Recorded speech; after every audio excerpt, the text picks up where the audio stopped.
The moon hung in the sky like a pale sentinel as I walked down the quiet streets, the click of my footsteps echoing in the stillness. I had stayed out later than usual, lost in my thoughts and the solitude of the night. The streetlights cast eerie shadows that danced on the pavement, and a sense of unease lingered in the air. As I turned onto a dimly lit side street, the hair on the back of my neck prickled. I glanced around, the feeling of being watched settling deep in my bones. My heart quickened as I noticed a car slowly trailing behind me, its headlights casting long beams that sliced through the darkness.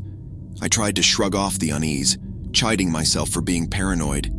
Maybe the driver was just lost or taking a late-night drive, I thought. But as I continued walking, the car's persistent presence eroded my attempts at rationalization. I quickened my pace, my heart racing in my chest.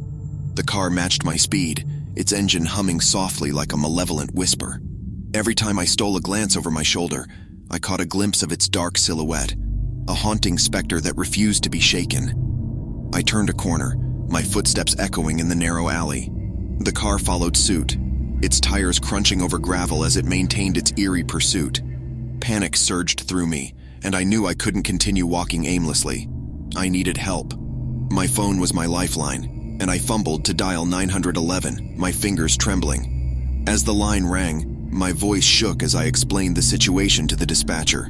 They assured me that help was on the way, but each passing second felt like an eternity as I continued my desperate walk. Suddenly, the car's engine revved and its headlights blazed to life. It surged forward, its tires screeching against the pavement. My heart pounded in my chest, and I broke into a run, my footsteps echoing through the alley. The car's engine roared behind me, and I could feel its hot breath on the back of my neck. The night seemed to stretch on forever, the walls of the alley closing in around me. I was trapped, pursued by this faceless terror. I rounded a corner, my breath ragged, and my heart sank as I realized I had reached a dead end.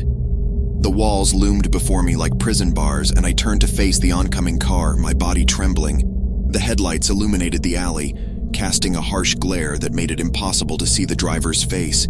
The engine's growl filled the air, drowning out the sound of my own racing heart. And then, as if by some miracle, the distant wail of sirens pierced the silence. The car's headlights flickered, its engine faltered, and with a sudden screech of tires it reversed, disappearing into the night. Relief flooded over me as the approaching police lights illuminated the alley. Officers emerged from their vehicles, their faces a mix of concern and determination. I stumbled toward them, my legs weak with a mixture of fear and relief. They took my statement, assuring me that they would investigate the incident thoroughly. Their presence was a comforting anchor in the midst of the night's terror. As I finally walked home under their watchful gaze, I couldn't shake the feeling of being hunted, of being pursued by something malevolent and unknown. The memory of those headlights, the sound of that engine, would forever haunt my thoughts. In the aftermath, I learned that the car had vanished without a trace, leaving behind a sense of lingering dread. The streets that had once felt familiar now held a hidden darkness, a reminder that sometimes, even in the most ordinary of places, the shadows can conceal unspeakable horrors.